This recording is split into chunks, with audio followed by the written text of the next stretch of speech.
नमस्कार दोस्तों, स्वागत है आपका हमारे YouTube चैनल जीके ट्रैकर पे। देखिए फ्रेंड्स, आज के वीडियो में हम बात करेंगे जो हमारी एक सीरीज़ है टॉप जीके एमसीक्यू सीरीज़, जिसमें हम आपके जीके के प्रीवियस ईयर क्वेश्चंस को यहाँ पर कवर करते हैं। इस सीरीज़ की आज हम यहाँ पर 155वीं क्लास को कवर करेंगे। इस सीरीज में आपको ना सिर्फ प्रीवियस ईयर के क्वेश्चंस देखने को मिलते हैं, बल्कि उनके साथ जो एक्स्ट्रा फैक्ट होते हैं, उनके साथ जो पूरी डिटेल होती है, कॉन्सेप्ट होते हैं, वो भी आपको साथ साथ में कवर करने को यहाँ पर मिलते हैं। अगर आपने इस सीरीज की शुरुआती क्लासेस को नहीं देखा है, आप उनको प्लेलिस्ट में जाके देख सकते हैं। इस सीरीज की 4 मास्टर वीडियोस भी बनी है, जिसके हर वीडियो में हमने 500 प्रश्नों को कवर किया है। उनको भी आप top GK master video series से देख सकते हैं। तो चलिए दोस्तों, आज की क्लास को शुरू करते हैं। आज का हमारा पहला क्वेश्चन है, भारतीय संविधान सभा के उपाध्यक्ष कौन थे? देखिए, संविधान सभा के पहले अध्यक्ष कौन थे, संविधान सभा के स्थायी अध्यक्ष कौन थे, ये दोनों क्वेश्चन तो बहुत बार बने हैं। पहले अध्यक्ष सच्चिदानंद सिन्हा थे, लेकिन ये टेम्पररी अध्यक्ष थे। जो पहले अध्यक्ष बने थे, परमानेंट अध्यक्ष, वो डॉक्टर राजेंद्र प्रसाद थे। लेकिन यहाँ पर संविधान सभा का उपाध्यक्ष पूछा गया है, सही आंसर हो जाएगा एच.सी. मुखर्जी।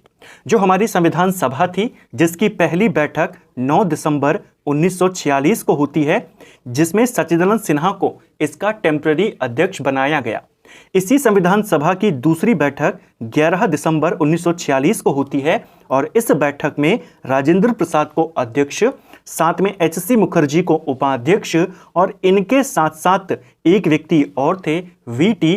कृष्णमाचारी। ये भी संविधान सभा के उपाध्यक्ष थे। यानी संविधान सभा में 2 उपाध्यक्ष थे, एक आपके एच.सी. मुखर्जी और एक आपके वी.टी. कृष्णमाचारी। ठीक है, नेक्स्ट है, भारत में एक नया राज्य बनाया जा सकता है, तो किस बहुमत के माध्यम से भारत में एक नए राज्य का निर्माण किया जा सकता है? देखिए, हमारे संविधान में बेसिकली 2 इंपॉर्टेंट आर्टिकल हैं। एक आर्टिकल आपका 2 है और एक आर्टिकल 3 है। आर्टिकल 2 और आर्टिकल 3 दोनों नए राज्यों के गठन से संबंधित है। आर्टिकल 2 के तहत जो ऐसे राज्य जिनका विलय भारत में हुआ है, जो दूसरे देश के या दूसरे के अधिकार में थे, उनका विलय भारत में करके उनका राज्य बनाया गया, भारत में उनका प्रवेश कराया गया, वो आर्टिकल 2 के तहत होता है। भारत के ही जो मौजूदा राज्य हैं, उनके क्षेत्रफल में बदलना, उनके क्षेत्रफल में परिवर्तन करना, सीमाओं को बदलना, मौजूदा राज्यों के नाम परिवर्तन करना, वो सब आर्टिकल 3 के माध्यम से होता है। तो नए राज्य बनाना कैसे? जो अपने ही राज्य हैं, उन्हीं के क्षेत्रफल में परिवर्तित करके एक नए राज्य का गठन करना, वो आर्टिकल 3 के तहत होता है, और इसके लिए आपको संसद के साधारण बहुमत की आवश्यकता है। ऑप्शन ए सही आंसर हो जाएगा। ठीक है, निम्न में से कौन सी भाषा संविधान की 8वीं अनुसूची में सबसे पहले जोड़ी गई थी? देखिए, संविधान की जो 8वीं अनुसूची है, ये तो आपको क्लियर है कि ये भारत की मान्यता प्राप्त भाषाओं से संबंधित है। इस अनुसूची में टोटल भाषाओं की संख्या कितनी है? अभी वर्तमान में 22 है, लेकिन शुरुआत में जब हमारा संविधान लागू हुआ, तब इनकी संख्या कितनी थी? इनकी संख्या मात्र 14 थी। तो जो ये 8 भाषाएं जोड़ी गई हैं, क्वेश्चन यही बना है कि इन 8 में सबसे पहले किसे जोड़ा गया? इन 8 में सबसे पहले सिंधी भाषा को जोड़ा गया था 1967 में। 21वां संविधान संशोधन इसके लिए किया गया था, और सिंधी भाषा को 8वीं अनुसूची में जो मान्यता प्राप्त भाषाएं हैं, उसमें शामिल किया गया। भाषा से संबंधित 3 महत्वपूर्ण संशोधन आपको याद करने हैं, एक 21वां, एक 71वां और एक 92वां। जो 21वां संशोधन था, ये 1967 में हुआ, 71 वाला आपका 1992 में हुआ, और 92 वाला आपका 2003 में हुआ। 21वें संशोधन के तहत केवल सिंधी भाषा को जोड़ा गया। जो 71वां संशोधन था, इसके माध्यम से 3 भाषा, कोंकणी, इसके अलावा मणिपुरी और नेपाली को इसमें जोड़ा गया 8वीं अनुसूची में। और जो 92वां संविधान संशोधन था, इसके माध्यम से संथाली, मैथिली, बोडो और डोंगरी भाषा को संविधान में जोड़ा गया। तो ये वो 8 भाषाएं हैं जिनको बाद में जोड़ा गया। सबसे पहले कौन जुड़ी है? सिंधी, और यही आपसे पूछा गया था। नेक्स्ट है, निम्न में से किस आयोग या समिति के द्वारा अखिल भारतीय सेवाओं को समाप्त करने की सिफारिश करी गई थी? कई बार हमने इस प्रश्न को कवर किया है जब हमने केंद्र और राज्य से संबंधित समितियों के बारे में बात करी थी संविधान डिटेल सीरीज में। उसमें भी इस टॉपिक को क्लियर किया था। प्रमुख आयोग और समिति जो केंद्र और राज्यों के संबंधों से जुड़े हुए मामलों पर गठित करी गई थी। ऐसे ही एक समिति बनाई गई जिसका नाम है राजमन्नार आयोग, और इस आयोग ने सिफारिश करी थी कि जो अखिल भारतीय सेवाएं हैं उन्हें समाप्त कर देना चाहिए। तो किसने करी थी ये सिफारिश? राजमन्नार आयोग ने। कब बना था? ये आपके 1969 में बना था। इसने अपनी रिपोर्ट कब दी? इसने अपनी रिपोर्ट यानी अपनी सिफारिशें 1971 में दी थी। इसकी काफ़ी महत्वपूर्ण सिफारिशें हैं जिनको लेकर सवाल बनते हैं। पहला सवाल तो यही बनता है, अखिल भारतीय सेवाओं को समाप्त करने की सिफारिश किसने करी? इस आयोग ने करी। एक और चीज ध्यान रखना, इस आयोग का गठन केंद्र सरकार ने नहीं किया था, तमिलनाडु की सरकार ने किया था। ठीक है। इसी समिति ने कहा, इसी आयोग ने कहा कि जो 7वीं अनुसूची है जिसमें हमारे 3 सूचियां दी गई हैं, राज्य सूची, संवर्ती सूची और हमारी संघ सूची, उसी में एक अवशिष्ट शक्तियों का भी बात कही गई है कि अवशिष्ट शक्तियां केंद्र के पास होंगी। इस आयोग ने कहा कि उस सूची में संशोधन किया जाए उस अनुसूची के अंदर और अवशिष्ट शक्तियां राज्यों को दी जाएं। तो अवशिष्ट शक्तियां राज्यों को देने की सिफारिश कौन करता है? राजमन्नार आयोग। इसके अलावा एक सिफारिश इसने और करी कि जो वित्त आयोग है जिसका गठन हर 5 साल में किया जाता है, वित्त आयोग को स्थायी आयोग बना दिया जाए जो लगातार काम करता रहे। वो सिफारिश भी किसने करी थी? राजमन्नार आयोग ने। और इसकी एक और इंपॉर्टेंट सिफारिश कि राष्ट्रपति शासन से जुड़े जो आर्टिकल्स थे, जैसे आपका आर्टिकल 356 है, 357 है, 365 है, उन आर्टिकल्स को खत्म कर दिया जाए। तो राष्ट्रपति शासन से जुड़ा अनुच्छेद 356 को खत्म करने की सिफारिश भी कौन करता है? राजमन्नार आयोग। ठीक है। नेक्स्ट है, ब्रिटिश काल की निम्न घटनाओं को कालक्रम अनुसार व्यवस्थित करें। 4 घटनाएं यहां पर दी गई हैं, सिक्किम का विलय, झांसी का विलय, पंजाब का और बर्मा का विलय। इनमें से कौन सी घटना पहले हुई उसको आपने पहले रखना है। चलिए इनके पहले वर्षों को देख लेते हैं। सिक्किम का विलय कब किया गया था? सिक्किम का विलय किया गया था 1850 के अंदर। झांसी का विलय कब किया गया? ये हुआ था 1853 में। पंजाब का विलय 1849 में और बर्मा का 1885 में। इन चारों के अलग अलग तरीके से भी पूछे जाते हैं, इंडिविजुअल क्वेश्चन बनाया जाता है, फ्रेम किया जाता है क्वेश्चन कि आपको अलग अलग में बताना है। यहां पर आपको कालक्रम अनुसार इनको लगाना है। तो कालक्रम अनुसार अगर देखें तो सबसे पहले यहां पर पंजाब का विलय हुआ यानी 3, पंजाब के विलय के बाद यहां पर सिक्किम का विलय हुआ यानी 1, उसके बाद झांसी का स्थान आता है और फिर आपका बर्मा। 3, 1, 2, 4 इसका सही क्रम होगा। 3, 1, 2, 4। नेक्स्ट है, निम्न घटनाओं का सही काल क्रम अनुक्रम क्या होगा? फिर से 4 घटनाएं दी हैं, अब इनको आपने काल अनुक्रम के अनुसार लगाना है। इस बार ज्यादा मुश्किल है क्योंकि 2 घटनाएं आपकी ऐसी हैं जो एक ही वर्ष की हैं। क्रिप्स मिशन हो या भारत छोड़ो आंदोलन हो, दोनों 1942 के हैं। व्यक्तिगत सत्याग्रह और अगस्त प्रस्ताव, ये दोनों 1940 के हैं। तो यहां पर आपको तिथि सहित या महीने का पता होना चाहिए ताकि आप इनको काल अनुक्रम में लगा सकें। क्रिप्स मिशन जो आया था वो आपके मार्च 1942 में आया था। जो भारत छोड़ो आंदोलन है वो आपके अगस्त 1942 में शुरू हुआ। इसी प्रकार व्यक्तिगत सत्याग्रह आपके अक्टूबर 1940 में शुरू हुआ और अगस्त प्रस्ताव आप देखेंगे अगस्त 1940 में आया। तो सबसे पहले इनमें कौन आया है? सबसे पहले इसमें अगस्त प्रस्ताव आया है यानी यहां पर 4 आएगा। अगस्त प्रस्ताव के बाद व्यक्तिगत सत्याग्रह हुआ यानी 3 हो गया। उसके बाद क्रिप्स मिशन है और फिर आपका भारत छोड़ो आंदोलन। 4, 3, 1, 2 इसका सही आंसर है। तो आपको वर्ष भी पता होने चाहिए और आपको माह भी पता होने चाहिए। नेक्स्ट है, निम्न में से किसने 1929 में 14 सूत्रीय मांगे प्रस्तुत करी थी? तो देखिए 1929 में 14 सूत्रीय मांगे ये प्रस्तुत करी थी मोहम्मद अली जिन्ना ने। ऑप्शन सी इसका सही आंसर होगा। जैसा आप जानते हैं हमने भारतीय राष्ट्रीय आंदोलन की भी एक पूरी सीरीज को कवर किया था, उसका मास्टर वीडियो भी चैनल पर उपलब्ध है। उसमें हमने देखा था कि 1927 में जब साइमन कमीशन को गठित किया गया, 1928 में जब साइमन कमीशन भारत आया तो उसका काफी ज्यादा विरोध हुआ। उसके विरोध के बाद एक अंग्रेज था जिसका नाम था बर्कनहेड, वो उस समय भारत सचिव के पद पर था और उसने भारतीयों को, क्योंकि उस समय जो भारतीय थे वो साइमन कमीशन का विरोध कर रहे थे, भारतीयों को चुनौती दी कि आप अपना संविधान बनाकर दिखाइए या ऐसे प्रावधान बनाकर दिखाइए जो सर्वसम्मति से मान लिए जाए। उसी चुनौती को स्वीकार किया गया। मोतीलाल नेहरू के नेतृत्व में एक कमेटी बनाई गई। उस कमेटी ने अपनी रिपोर्ट दी जिसे हम नेहरू रिपोर्ट कहते हैं। नेहरू रिपोर्ट आपके 1928 में आई। इसे वर्तमान संविधान का ब्लूप्रिंट कहा जाता है। अब क्योंकि बर्कनहेट ने कहा था, अंग्रेजों ने कहा था कि आपको सर्वसम्मति से एक ऐसा संविधान बनाना है या उसका फॉर्मेट बनाना है, अगर आप बना लेंगे तो हम उसे मान लेंगे।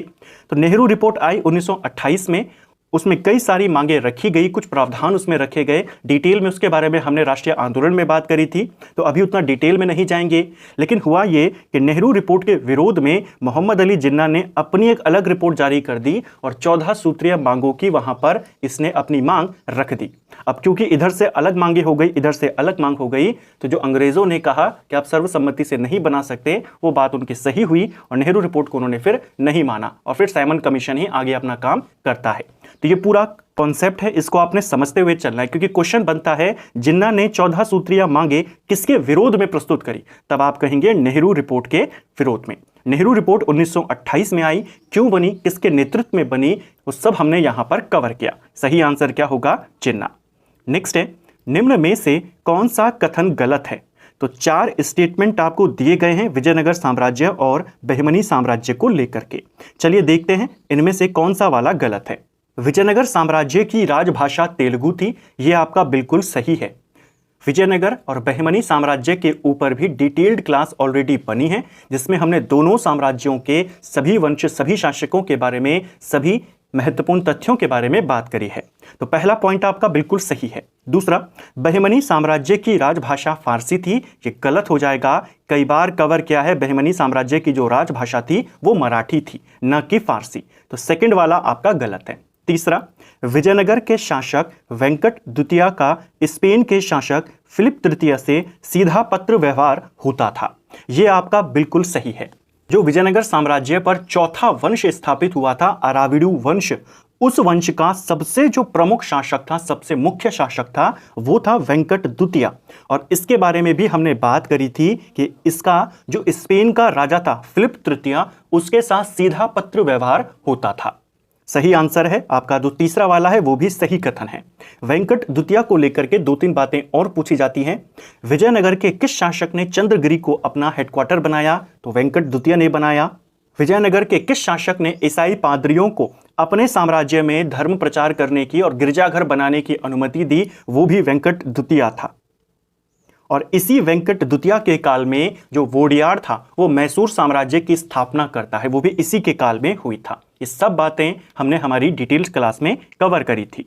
चौथा है, देवराय द्वितीय ने विष्णुचित की उपाधि धारण करी थी, ये वाला आपका गलत हो जाएगा। विष्णुचित की उपाधि कृष्णदेवराय ने करी थी, ना कि देवराय द्वितीय ने करी थी। तो आपका सेकंड और फोर्थ दोनों गलत हैं, पहला और तीसरा दोनों सही हैं। आपको बताना क्या है, आपको गलत वाला बताना है। तो गलत कौन कौन से हैं, दूसरा और चौथा। नेक्स्ट है, निम्न में से किस ग्रंथ में चंद्रगुप्त मौर्य को नंद वंश के शासक घनानंद का पुत्र बताया गया है। देखिए, नंद वंश का अंतिम शासक था घनानंद, इसी को पराजित करके मगध पर मौर्य साम्राज्य की स्थापना होती है। लेकिन एक पुस्तक है जिसमें यह बताया गया है कि चंद्रगुप्त मौर्य उसी घनानंद का पुत्र था, यह बताया गया है मुद्रा राक्षस में। ऑप्शन डी सही आंसर होगा। यह क्वेश्चन बहुत बार पेपर में आया है कि मुद्रा राक्षस किसकी रचना है, तब आप कहते हैं विशाख दत्त की रचना है। दूसरा, मुद्रा राक्षस किस काल के बारे में या किससे संबंधित है, तो आप चंद्रगुप्त मौर्य या मौर्य वंश के बारे में बताएंगे। ठीक है, नेक्स्ट है हमारा, डॉक्टर भीमराव अंबेडकर द्वारा 1927 में बहिष्कृत समाज नामक पत्रिका का प्रकाशन शुरू किया गया। यह पत्रिका किस भाषा में आती थी। देखिए, BR अंबेडकर जी को लेकर के आपको 2 वर्ष याद करने हैं इस महत्वपूर्ण बिंदु को लेकर के। 2 इंपॉर्टेंट वर्ष, एक आपका 1924 और एक आपका 1927। 1924 में इनके द्वारा बहिष्कृत हितकारिणी सभा का गठन किया जाता है। तो बहिष्कृत हितकारिणी सभा ये कब बनी है, ये 1924 में बनी है। किसने बनाया, डॉक्टर भीमराव अंबेडकर ने बनाया। दूसरा वर्ष है 1927। 1927 में बहिष्कृत समाज पत्रिका उन्होंने निकाली। तो सभा के बारे में पूछेगा तो 24, पत्रिका के बारे में पूछेगा तो 27। ये दोनों कार्य उन्होंने मुंबई से किए थे और ये जो पत्रिका भी निकली थी ये मराठी में आई थी। ऑप्शन बी सही आंसर होगा। इस चीज को याद करना है क्योंकि कुछ एग्जाम में पूछा है बहिष्कृत हितकारिणी सभा कब बनी और कुछ एग्जाम में पूछा है बहिष्कृत समाज पत्रिका कब निकली। तो दोनों के वर्ष अलग अलग हैं, दोनों को निकालने वाले या दोनों को बनाने वाले डॉक्टर भीमराव अंबेडकर हैं, लेकिन दोनों के वर्ष अलग हैं। ठीक है, नेक्स्ट है, औसत आय के संबंध में निम्न में से कौन सा कथन सही है? अब आपको सही वाला कथन चुनना है। चलिए देखते हैं। यह देश की कुल आय को कुल जनसंख्या से भाग देकर निकाली जाती है। तो पहला वाला पॉइंट आपका बिल्कुल सही है। जो एवरेज इनकम को निकाला जाता है, देश की टोटल इनकम कितनी है और टोटल जनसंख्या कितनी है, जनसंख्या से उसे भाग दिया जाता है और जो निकलता है उसे एवरेज इनकम कहा जाता है। औसत आय को प्रति व्यक्ति आय भी कहा जाता है। तो यह भी आपका बिल्कुल सही है। दोनों कथन आपके सही हैं। मोहनजोदड़ो से प्राप्त नर्तकी की मूर्ति किस धातु से बनी है? अभी तक तो आपने ये क्वेश्चन बहुत बार देखा होगा कि नर्तकी की मूर्ति हमें कहां से मिली है, तब आप कहते हैं मोहनजोदड़ो से मिली है। क्वेश्चन अब यह बनना शुरू हो गया है कि यह मूर्ति बनी किस धातु की है। यह बनी हुई है कांस्य की। कांस्य उस समय ज्यादा इस्तेमाल होता था, इसीलिए सिंधु घाटी सभ्यता को कांस्य युगीन सभ्यता भी कहा जाता है। ठीक है, कहां से मिली है? आप कहेंगे मोहनजोदड़ो से मिली है। हरिसेन ने प्रयाग प्रशस्ति में दक्षिणापथ के शासकों की संख्या कितनी बताई है? देखिए, हरिसेन कौन है? समुद्रगुप्त के दरबारी कवि थे।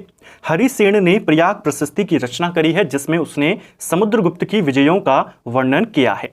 समुद्रगुप्त की विजयों का वर्णन करते हुए हरिसेन इस प्रयाग प्रशस्ति में बताते हैं कि समुद्रगुप्त ने दक्षिणापथ के 12 शासकों को और आर्यावर्त के 9 शासकों को पराजित किया था। यानी उत्तर भारत के उन्होंने 9 राजाओं को और दक्षिण भारत के 12 राजाओं को पराजित किया। तो दक्षिणापथ के शासकों की संख्या कितनी बता रहे हैं? 12 बता रहे हैं। और आर्यावर्त की कितनी बताते हैं? तब आप कहेंगे 9 बताते हैं। ठीक है, नेक्स्ट है, कुषाण शासकों की दूसरी राजधानी क्या थी? तो कुषाण शासक काफी महत्वपूर्ण वंश है, कुषाण वंश। इस वंश का जो सबसे महान राजा था वो था आपका कनिष्क। और इसकी दूसरी राजधानी, कुषाण शासकों की जो राजधानी थी वो आपकी पुरुषपुर थी। ठीक है, इसी पुरुषपुर को पेशावर कहा गया है। तो पेशावर इनकी पहली राजधानी थी। यहां पर आपको दूसरी राजधानी के बारे में पूछा है, दूसरी राजधानी इनकी मथुरा थी। ऑप्शन सी सही आंसर होगा। 20 फरवरी 1947 को पीएम एटली ने भारत से ब्रिटिश शासन को कब तक वापस लेने की घोषणा करी थी? तो देखिए, भारत से ब्रिटिश शासन को खत्म किया जाएगा और सत्ता भारतीयों को दी जाएगी, ये घोषणा करता है प्रधानमंत्री एटली। क्वेश्चन बनता है कि जब भारत आजाद हुआ उस समय ब्रिटिश पीएम कौन था? एटली था। यह घोषणा एटली ने 20 फरवरी 1947 को करी और इसमें यह कहा कि हम जून 1948 तक ब्रिटिश शासन को वापस ले लेंगे, भारत को आजादी दे देंगे। इसके बाद आती है 3 जून 1947 की तारीख, जिसमें माउंटबेटन योजना प्रकाशित करी जाती है। माउंटबेटन योजना की घोषणा करी जाती है और उसमें कहा गया कि 15 अगस्त 1947 को भारत को आजादी दे दी जाएगी। तो यह घोषणा जून 3 तारीख को जो घोषणा होती है, योजना आती है माउंटबेटन योजना, उसमें घोषित हुई थी 15 अगस्त की तारीख। लेकिन जो 20 फरवरी 1947 में डेट आई थी वो 30 जून 1948 की आई थी। ठीक है, जून 1948। नेक्स्ट है, अंडमान निकोबार द्वीप समूह में गद्दीदार चोटी यानी जिसे सैडल पीक कहते हैं। अब ये क्वेश्चन पेपर में आया हुआ है, तो आपको यहां पर ये आइडिया मिल गया, आपको एक नया क्वेश्चन मिल गया कि सैडल पीक को गद्दीदार चोटी भी कहा जाता है या कहा गया है। तो यह आपको याद करना है। सैडल पीक कहां पर स्थित है? देखिए, जो सैडल पीक है ये अंडमान निकोबार की सर्वोच्च चोटी है और ये आपके पड़ती है उत्तरी अंडमान में। ऑप्शन डी इसका सही उत्तर हो जाएगा। निम्न में से किस महाद्वीप में सबसे अधिक देश हैं? ये क्वेश्चन भी कई बार पेपर में पूछा गया है। सबसे ज्यादा देश वाला महाद्वीप आपका अफ्रीका महाद्वीप है। ऑप्शन सी सही आंसर होगा। जो यूरोप महाद्वीप है यहां पर 44 देश हैं, एशिया महाद्वीप में 48 हैं, अफ्रीका महाद्वीप में लगभग 54 हैं, उत्तरी अमेरिका में 23 हैं। तो सबसे ज्यादा कहां है? अफ्रीका महाद्वीप में। राष्ट्रीय ग्रामीण विकास एवं पंचायती राज संस्थान कहां स्थित है? तो राष्ट्रीय ग्रामीण विकास एवं पंचायती राज संस्थान, बहुत बार इसकी लोकेशन पूछी गई है। यह आपके तेलंगाना में है, हैदराबाद में। फ्रांसिस बर्नियर ने भारत की यात्रा किसके शासन काल में करी थी? तो फ्रांसिस बर्नियर फ्रांस का था, बहुत ही प्रसिद्ध एक डॉक्टर था और यह आता है मुगलों के काल में, शाहजहां के काल में। ऑप्शन बी सही आंसर होगा। ध्यान रखना, शाहजहां के अंतिम काल में यह भारत आया था। चोल शासकों के काल में निम्न में से कौन सा वारियम उद्यान प्रशासन का कार्य देखता था? यह क्वेश्चन भी उत्तराखंड के एग्जाम में पूछा गया है। हमने जब हमारी मध्यकाल वाली सीरीज में चोल साम्राज्य के बारे में बात करी थी, उसमें देखा था कि चोल काल में सभा महासभा होती थी शासन करने के लिए। यह सभा जो अपना शासन चलाती थी उसके लिए कई सारी समितियों का गठन करती थी।